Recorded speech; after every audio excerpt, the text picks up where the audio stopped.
It started out as a passion project in one man's home garage. Steve Graber, an Arizona-based automotive enthusiast, began building a mid-engine custom supercar in the fall of 2000, using the experience he had with replica cars to construct his own fully unique design. The result was named La Bala, Spanish for bullet, and it was so good he decided to mass produce it and offer his affordable supercar kit all over the country.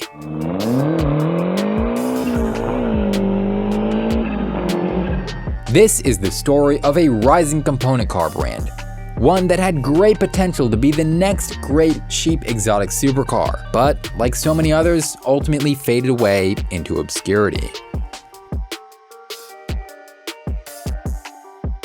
The turn of the century was an important time for the kit car industry. Cheap building materials like fiberglass were becoming more common, yet major brands like Lamborghini and Ferrari were beginning to crack down on replicas that dishonored their holy name. Out of this, dozens of small kit companies were born, marketing exotic looks and performance for cheap money. Some of these have prospered, becoming the names we love today, like Factory 5, DDR Motorsport, and Vetter Cars. Others weren't so lucky. The La Bala, or LB1 as it's often shortened, sadly was one of the less successful brands. The first prototype reportedly hit the roads in 2007.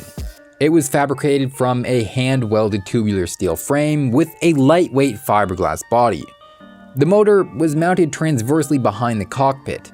Although the majority of the LB1 is custom crafted, more complicated items like the motor were borrowed from a Toyota MR2. This is a JDM 1.6-liter 4-cylinder unit, tuned to make 170 horsepower. That's pretty weak, even by the standards of the early 2000s. But the LB1 wasn't a very big car, weighing in at only 1,500 pounds and given a wheelbase of just 98 inches, roughly the same as a modern Porsche Cayman. As a result, the newly born Graber cars claimed their build could accelerate from 0 to 60 in just 4.3 seconds, and topped out at 155 miles per hour.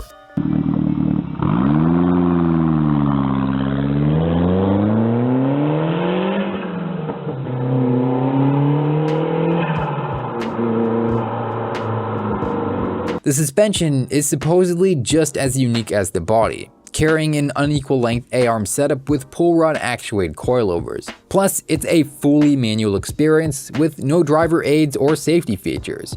There's no power steering, no airbags, and no roof. There are no doors either. Drivers have to climb over the side like a true race car. Once you're in, it's fairly simple. Like most component exotics, there's a few controls in front of the driver, a digital display, and a cloth-wrapped dashboard. It's very experience-oriented, with a Momo steering wheel and chrome shift knob. Of course, since customers built their own La Bala from the ground up, interior adornment varied from car to car.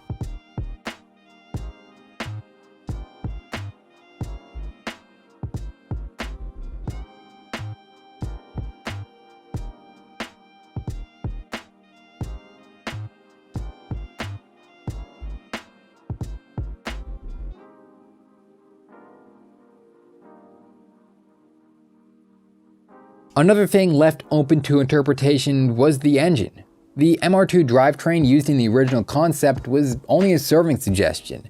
There's rumored to be cars built with everything from a Honda B16 to a 300 horsepower supercharged Ecotec.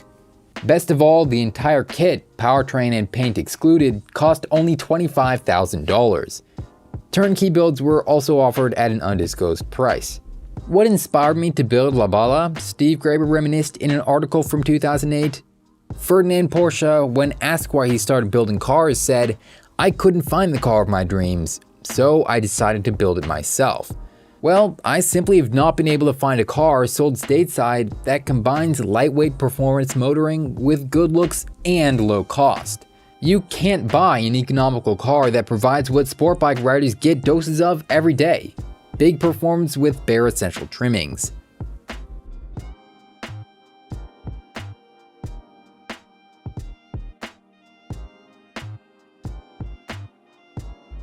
Graber had big plans for the future of his little component car brand. Ideas including a target top, track-ready roll bar protection, an electric model, even an LB2 coupe down the line. Sadly, most of his proposals never came to fruition. In the summer of 2016, Graber made the decision to sell his beloved brand 16 years after work began on the original car. Although the La Bala was his dream affordable supercar, he cited difficulties in bringing the car to market as well as ongoing medical issues. The assets were purchased by Glenn Porter, who planned to continue development of the LB2 Coupe with a team of fiberglass experts and certified welders.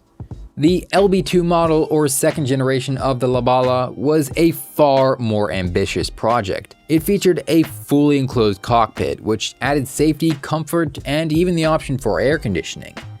The recommended engine was a 400 horsepower, 2-liter Ecotec 4-cylinder from General Motors.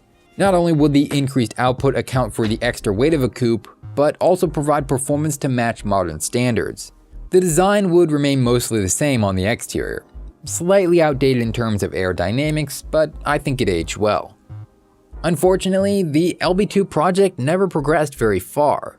Whether it was due to financial concerns, technical complications, or something else entirely, I'm honestly not sure.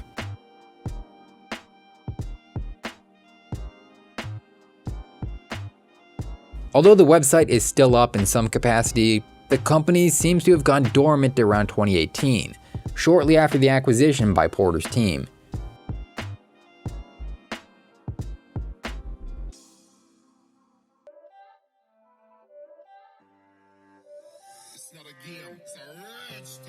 Was the LB2 ever finished? Frankly, with the limited press since then, it's a mystery I can't solve.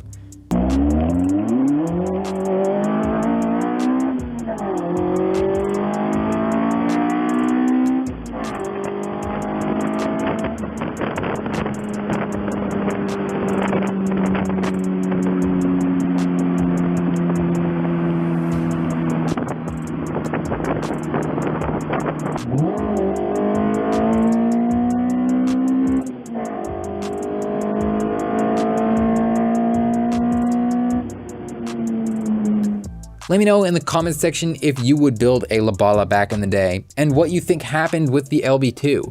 And if you want to hear more cool stories about forgotten, affordable supercars, hit the subscribe button as well. Thanks for watching, and I'll see you next time.